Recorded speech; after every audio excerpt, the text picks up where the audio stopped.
So about a year ago, this all started with one simple idea. Recreate the feeling of those incredible musical levels from Rayman Legends, but with classical music.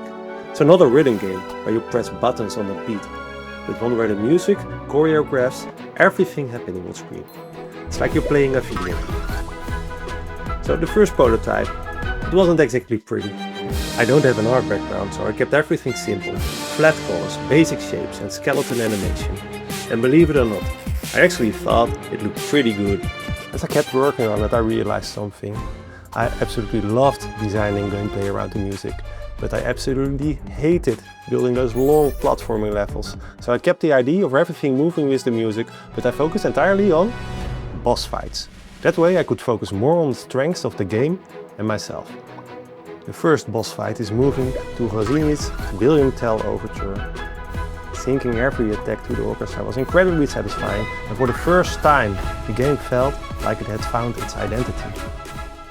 And after several redesigns of both the player and the boss, I finally had something I was genuinely excited about.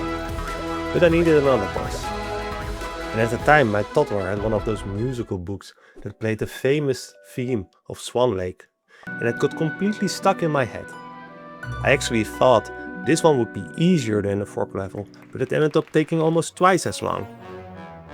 Swan Lake is much slower and less rhythm driven, which made designing attack patterns a lot more challenging. In the end, I think it turned out great, but it's definitely something I'll keep in mind when choosing pieces for future bosses. So with 3 levels done, I updated the UX, and for the first time I actually felt like a real game instead of a prototype. And after some local play testing, I finally launched the open Steam playtest. So how did that go? Well, honestly, it went pretty well. The people who played it really seemed to get what I was trying to make. The feedback has been great, and with the ID validated, I now need to get more eyes on the game. So what's the vision for the end game? It will have 12 unique bosses spread across 3 worlds, all themed and choreographed around classical masterpieces, wrapped in a whimsical, light-hearted story, nothing too heavy. And if everything goes according to plan, Not My Tempo will be ready to launch at the end of 2027.